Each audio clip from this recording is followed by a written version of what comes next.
What's going on, everybody? I'm your host, Ben Ballion, back with another episode of the Sports Pod. Go New York, go New York, go! Up 3-1 on the Sixers. And Embiid tried to play dirty again, except this time it didn't work. And Jalen got in his face when he tried to throw a cheap shot. I love it. I absolutely love it. The Mets drop another series. We're still above 500. I didn't expect to be 18-10 like the Yankees or the Orioles or whoever's up there. So I'm good with that. And I'm going to live it on the other side of the intro. Hit it. That ball is out of here! Out of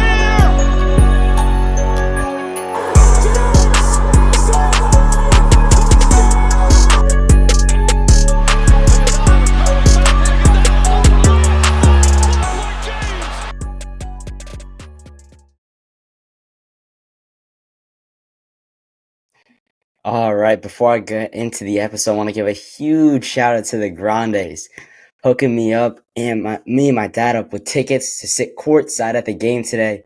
Huge shout out to them. And what an electric game to go to.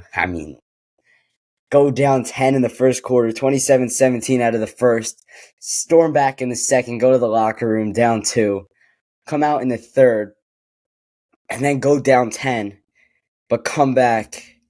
And were we leading after the third quarter? Let me see here real quick. After the third quarter, it was a close game, I know. And I thought this was going to come down to the end of the fourth quarter, like the last minute, which it kind of did, but it also kind of didn't at the same time. So after the third quarter, the Knicks, they were up 1, 77-76. So it was a very tightly contested game after the third quarter. And then at the end of the game, you know who won? 97-92 to the good guys in New York, going up 3-1 in the series and responding in the best way possible with a big win. I kind of wanted them to fight. I kind of wanted Tibbs to start Embiid, or why do I keep messing his name up? I'm confusing Embiid with people. Start Jericho Sims, just like send a message like, yeah, we're not gonna take it. We're not gonna take this. He didn't though. I don't really care because we won. But what I do like, and also sending a message, Jalen Brunson gets another cheap shot from Embiid. He's going to the line. It wasn't on that. It wasn't because of the cheap shot. It should have been, but he starts drawing at Embiid. Like, what was that for? Which I like it a lot. And then they got into it a little bit. Yeah, I had to get separated. No technicals, no flagrant, something like that. Which I kind of wanted to see. I mean, it wasn't as chippy as I thought it was going to be. But I also did think that the refs were going to nip anything in the butt and not let any spillover from game 3, just because they had to be on high alert as they knew what happened and they've heard Tibbs speak and everything. So I thought the Knicks were going to do something just because Tibbs had mentioned that Embiid had multiple dirty plays 2 or 3 times. So that's what made me think he was. But they didn't, and Jalen was so locked in today. Oh my goodness, you could just see it in his eyes. As soon as he came in onto the court, he was a man on a mission. Dropping 47 points, 10 assists.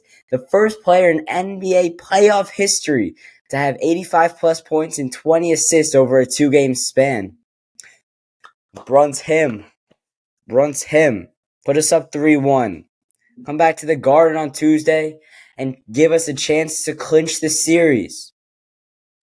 I think we're gonna be playing the Pacers unless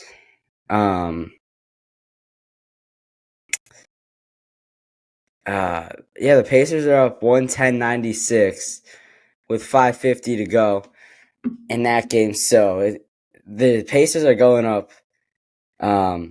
Are going to go up 3-1 as well as the Knicks. So it's looking like we're going to play them. And I like that matchup. I think we have the defense to stop them, and they don't have the defense to stop us. And they're going to try to score 140 a game. It's just not going to happen against the Knicks. Deuce has looked very good in this series. He's hit timely shots. Dante got it going a little bit in the third quarter. He had a couple threes, did not finish with as much as I thought he was going to. I thought he was going to have a good game. Let's see. He ended with, I think it wasn't that many points. He had 0 going into the half. Dante ended with 8 points. OG was 16, second leading scorer. And Deuce McBride, for the second time in this series, outscored the Sixers bench on his own with 13. And that's the problem with the Sixers. They have Embiid and Maxey and nobody to back them up. It's a two-man show.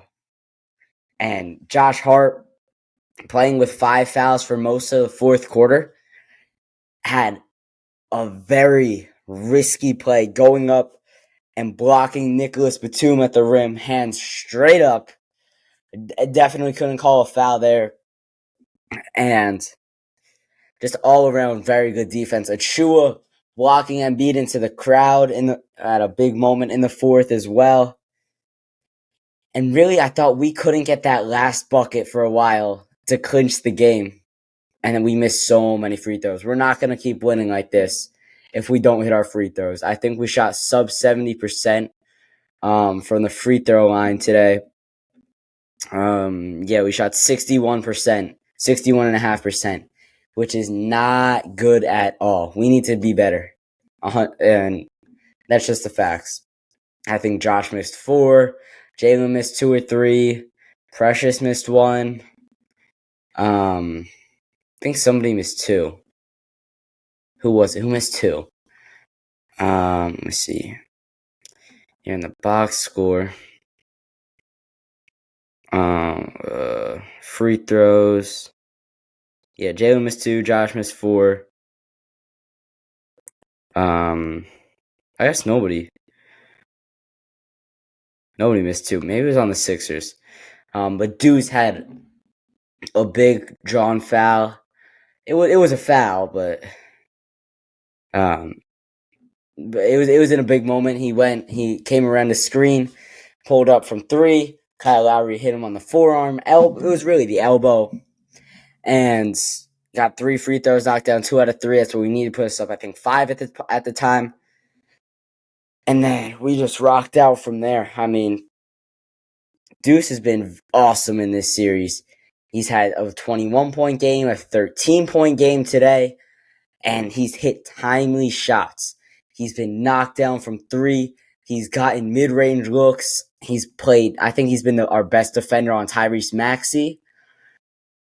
And we've needed every second of his play, every ounce of his defense, and every single bucket of his. He's been a force on the offensive end. And I can't believe I'm saying that about Deuce, a player who was out of the rotation at the start of the season, just buried because we had so much point guard depth.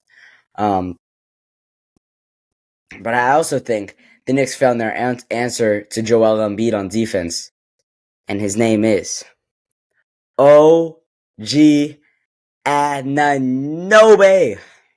OG locked in. Precious had a couple fouls. Hartenstein had 5 going into the fourth, so he sat for most of the time. And then while Ihart was out, OG was on Embiid, and Precious was on Kelly Oubre Jr., which I'm surprised they didn't attack that matchup more, because Kelly Oubre is pretty quick and Precious cannot stay with him. But I'll take it. I mean, bad coaching by Nick Nurse. And then the other matchup I was surprised they didn't go to more was Josh Hart, whoever he was guarding, with his 5 fouls for at least 6-7 minutes in the fourth quarter. So I think that's an adjustment the Sixers could have made. But we'll see if they do it for Game 5. But Game 5, I think it's going to be a funeral for the Sixers. Going back to MSG, back up the turnpike. And like the Sixers announcer said prematurely in Game 2, the goal was to go up the turnpike and take one game. And that's exactly what we did. And in that spot, we had really nothing to lose. We still had home court advantage. We still we weren't going to go down in the series. So, but up 1 point with 4.5 minutes to go, you got on the road. You got to win that series. And one thing I will say, it was rocking in the Wells Fargo Center today. I mean, I think it was at best for the Knicks 50-50 in there, if not maybe 45-65 or 45-55, maybe 40-60. But the Knicks fans were loud, man. We showed up. We represented. We drove down the turnpike. And for the Sixers, I think they were playing like extra crowd noise during the game. Because after a Sixers basket, it sounded like audio was being played in addition to the crowd noise. But there's just the way it was coming out. It sounded like a little fuzzy, which makes me think they were playing audio. But it doesn't matter. We got the win. And Embiid after the game, he said, let me pull up the quote real quick. I don't want to mess it up. Where'd it go? Embiid. And then after the game, Knicks fans taking over Wells Fargo. Knicks in 5 chants. FMB chants. There was other chants. It was going crazy. Knicks fan takeover of Wells Fargo Center. Check. Completed. Alright, here's the Embiid quote. Embiid on Knicks fans taking over Philly. It kind of pisses me off. Yeah. That's what we do. Playoff Knicks energy is different. I mean, this is incredible. This is a generational. I don't even know why I said generational. This is an all-time Knicks team. I mean, we have not seen a team constructed like this, built to perfection like this. The chemistry, the leadership, the accountability, the will to give the ball up when you don't have a shot. TWTW, the will to win. The just continuing to fight and not giving up and not quitting. This team is built so well, and I have to give my flowers to Leon Rose. Him bringing in Tibbs to coach this team, and then building a roster that Tibbs can really use and really have, and really everybody gels together. It doesn't really matter who's playing well and who's not, because there are other guys that pick up the slack and do a little bit more work. For example, Dante today didn't play well. Deuce played some more minutes and got a couple more buckets from it. Some bad news, Mitch did not play today, and Bogey went to the locker room and did not return after only playing 1 minute. So that's not great, but we can live with it because Bogey hasn't been playing like any like spectacular basketball anyway. He's pretty much just been average ever since he got here. Which I'm okay with it. He hasn't had to do too much. But it's whatever. And he's probably gonna have wrist surgery in the offseason. He said he's gonna play through it until the end of the season. But after the season, that surgery will be an option. All right, transitioning into some New York Met baseball talk. Just lost another series to the Cardinals. I'm not that mad or worried from it, although the Cardinals are not a great baseball team. They're 13-15, so under 500, while the Knicks climbed to 14-13, game over 500. And Jeff McNeil, man, He's just not getting back to where he was in that 2022 season where he was hitting like 325, leading the majors in average. I think he had one hit this whole weekend, 0 for 4, 0 for 4, and then 1 for 5 today, which is not great. J.D. Davis has made an impact. He played 2 games, and so far through those games, on Friday night he had 2 hits, a double and a single, an RBI double, by the way. And then on Saturday when the Mets lose 7-4 in a game that was over before it started because Adrian Hauser gave up 4 in the first inning, JD went 1 for 4 with no walks and 3 strikeouts.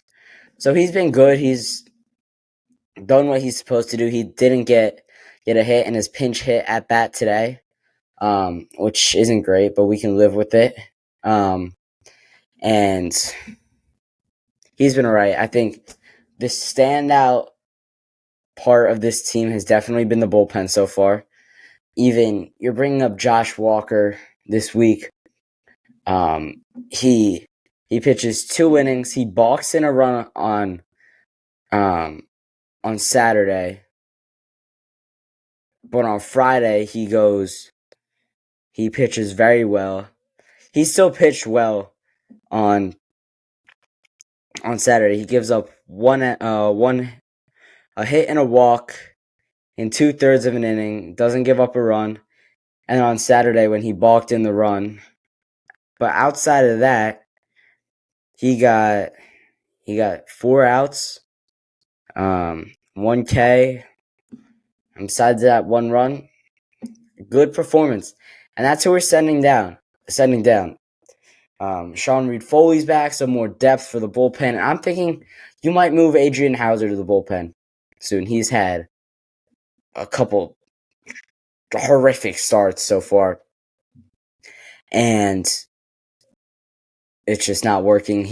We haven't gotten a lot of length from our starters. So if you move him to the bullpen as an innings eater, maybe he'll be more productive there. So that's where I'm kind of at with Adrian Hauser. But other than that, the rotation's good, and it's only going to get better with Kodai Senga coming back. So I think we're in a good spot right now. Pete Alonso with his 200th career home run. Congrats to Pete. But other than that, Francisco Lindor's been getting it going a little bit. Nimmo got on base a bunch this weekend. So we're playing good enough. I mean, who do we have coming up next? Let me check real quick. We've got the Cubs coming up, 3 games at Citi Field. Our last 2 games of April, and then it's a 4-game series and then our first 2 games of May. Then we go on the road for the Rays, and then we get the Cardinals again. And I do want to beat them this time. That's a team we should be beating 2 out of 3 times. All right, that's going to do it for this one. I'm your host, Ben Valiant, and this was the Sports Pod.